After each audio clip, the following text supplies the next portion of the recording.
Bonjour, bienvenue sur Gregot.com. Aujourd'hui, je réponds à une question posée sur mon site sur comment faire face à un adversaire qui a des coups de poing directs très rapides.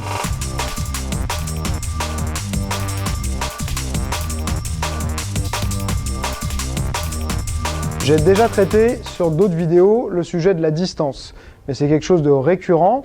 Si on a quelqu'un de rapide en face de soi, il faut essayer de maintenir une distance minimum pour se donner du temps. Donc quand je vais être face à elle ici, il ne faut pas que je me tienne comme ça, d'accord? Si la personne est très rapide, je vais toujours avoir du mal à gérer ses attaques parce que je suis trop près.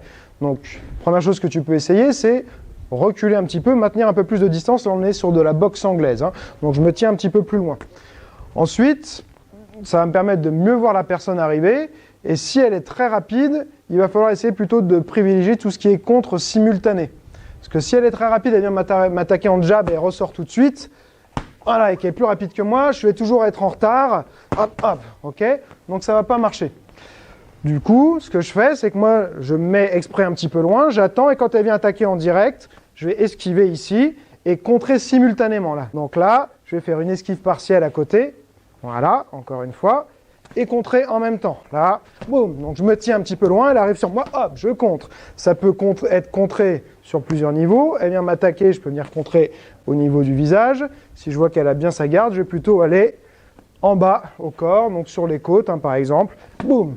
Comme quand on fait un direct, les côtes, elles avancent, elles sont exposées souvent. Donc là, moi, je vais descendre et venir contrer ici. Du coup, je vais pouvoir après remonter, par exemple, avec un cross, le direct du bras arrière. Encore une fois, donc je la laisse venir. 1, 2. Là. Bam, bam.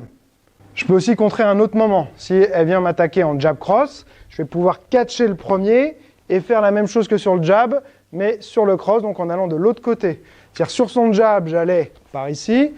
Et là, je peux bloquer le premier. Voilà. Et ensuite, sur le deuxième, simplement désaxer et contrer. Je peux aller soit au niveau du menton, soit en bas. D'accord? Donc elle vient vers moi. 1, 2, je maintiens ma distance.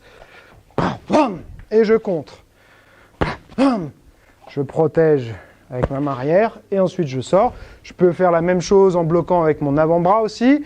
Je bloque et je désaxe. Je bloque et je désaxe. Ce qui va bien après ce type de contre, c'est de remonter en crochet du bras avant. Hein. Je suis là. 1, 2 et 3. Là. Hop, hop, bam.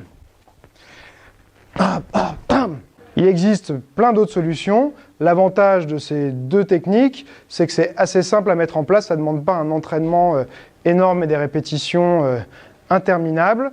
Maintenir sa distance et contrer simultanément soit sur la première ou la deuxième attaque. J'espère que tu as aimé cette vidéo. Si c'est le cas, tu as plusieurs moyens de me le dire. 1. Cliquer sur j'aime. 2. Laisser un commentaire.